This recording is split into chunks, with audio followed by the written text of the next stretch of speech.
அனைவருக்கும் வணக்கம். தினமொரு சிந்தனையில் இன்றைக்கி முடிவு செய்த பின்பு விளைவுகளை பற்றி யோசிக்கக்கூடாது.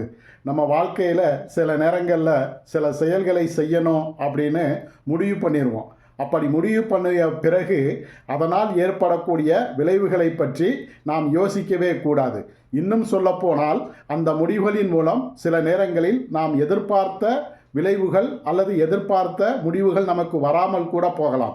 அப்படி வந்தால் கூட அதை நாம் ஏற்றுக்கொண்டு நாம் என்ன முடிவை எடுத்திருக்கிறோமோ அந்த முடிவை நாம் செயல்படுத்துவதில் தான் கவனமாக இருக்க வேண்டுமோ தவிர அதில் ஏற்படக்கூடிய விளைவுகளை பற்றி நாம் எந்த சூழலையும் யோசிக்கக்கூடாது. அப்படி முடிவு செய்த பிறகு நாம் ஏதாவது அதனுடைய விளைவுகளை பற்றி யோசித்தோம் அப்படின்னா நாம் எதிர்காலத்தில் முடிவெடுக்கக்கூடிய ஒரு நிலையில் இல்லாமல் கூட போகலாம். அதனால் விளைவுகளை பற்றி நாம் கவலைப்படாமல் நாம் என்ன செய்ய போகிறோம் என்பதை பற்றி மட்டுமே சிந்தித்து அதற்கு தகுந்தாற்போல் முடிவெடுத்து வாழ்க்கையில் வெற்றிகளை தாராளமாக பெறுவோம். நன்றி.